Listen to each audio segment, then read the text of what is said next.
Hey guys, welcome back to Back of Beyond Tech. So I have finally finished with the X99 rig. I've put some LEDs in it as well. I've kind of given up to the LED craze, so I promised you benchmarks. So let's have a look at how it performed.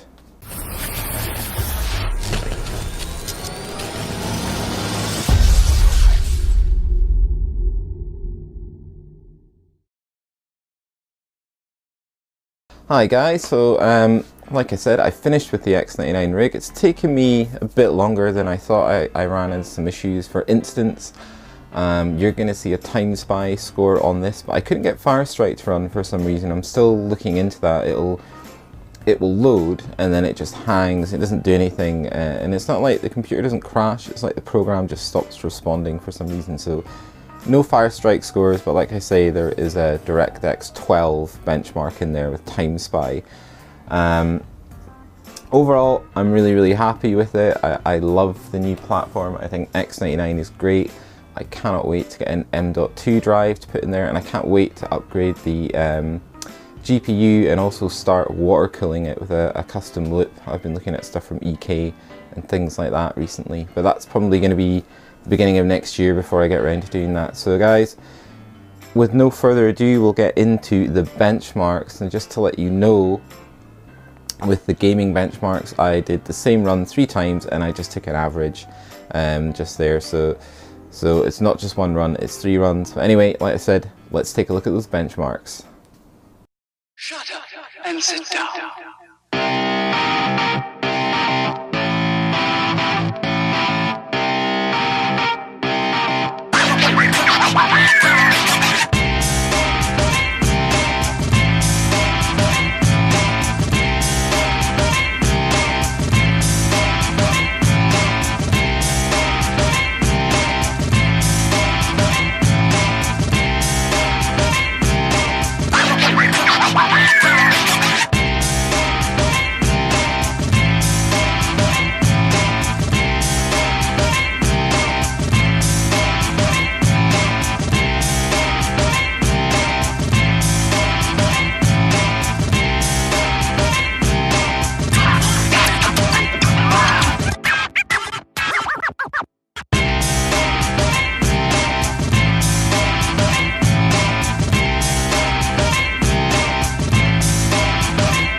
Shut up and sit down.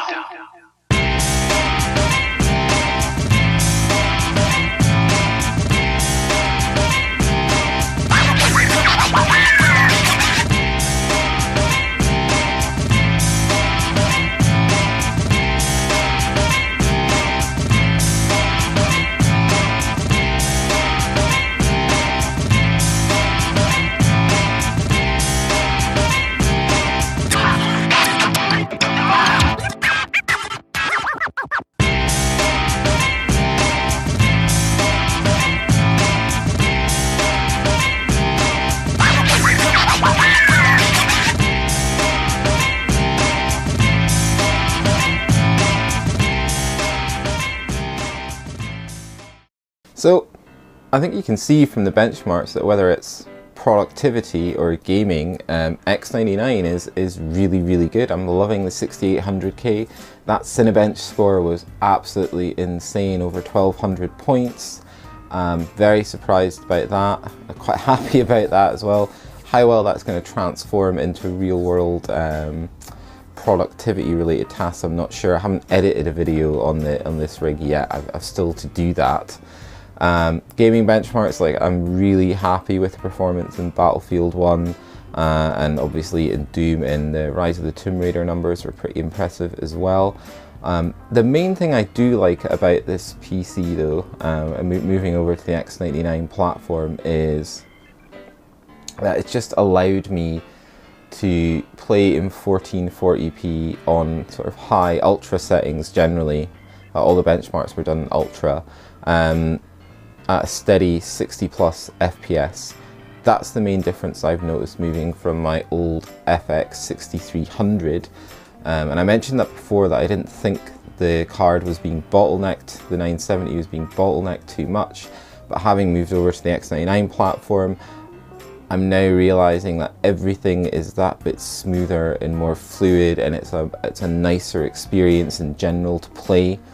So I've actually been playing more games. I've been making time to play games, whereas before I was so busy doing videos and research and things like that. Almost gaming was an afterthought. It was something I did to benchmark. Whereas now, the past like week or so, with Battlefield 1 being released, I've actually been gaming a lot more and enjoying it, and enjoying having a computer with that amount of power.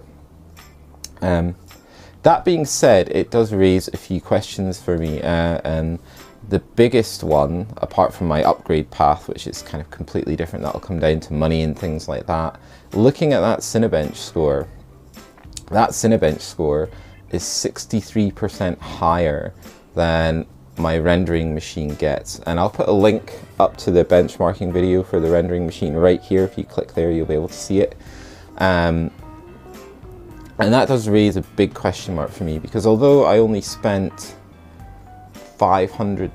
just over £500 building that machine and modding the case, and it was a lot of fun doing that project, I'm starting to wonder, do I actually need that computer? Do I need that? And to answer that question, I need to render out some videos on this machine. And if this is faster, it really does make me think, do I need that machine? Can I sell on that board? So yeah, it's going to be a hard choice for me. I don't know if I really want to give up that rig. I enjoyed making it, and I like having it, but if it's not performing, that's another question. Because equally, I still want to buy a Zen machine, even though I've got the X99 rig. I would like a Zen PC, but I'd be running out of space and where to put it. I mean, I've got my rigs here, my test bench is kind of under the table.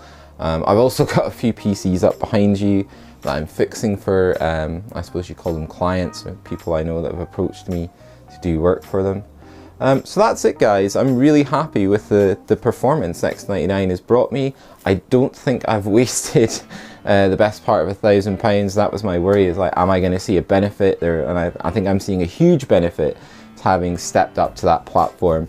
I wouldn't advise anyone to do this kind of upgrade unless they're like me and they're creating content and they've got a highly multi-threaded workload. If you just want to play games, the old adage is there, buy an i5. If you just want to play games and do a bit of like editing, etc., get an i7. Don't forget to like this video if you liked it. You know, if you don't like it, don't like it. It's cool, I don't mind that. Dislike it. But please subscribe. You know, I'm loving the channel growth, like I said. So the more people that subscribe, you know, it just keeps me going. This is a really hard gig to do when you're working 9 to 5, and you know, like a lot of this stuff, like this project and the one behind you, the rendering machine, you know, that came out, pardon me, that came out of my own pocket. So it's like over £1,000 investment, plus the 4K panels and other God knows how much, and then this place where I'm recording now. So it makes the investment feel worthwhile to me. And I don't expect to become like the next Jay's 2 cents or something like that, but the feeling of community and interaction that I'm getting at the moment is why I'm doing this, and I'm really glad that it's mainly being positively received. And I have had some really good kind of constructive criticism as well from people, which is great. I don't mind that either. So that's it, guys. I hope you enjoyed the video. I hope you subscribe to the channel, and I hope you follow me through the progression of the channel. And I'll catch you again later in another great tech video. Bye now.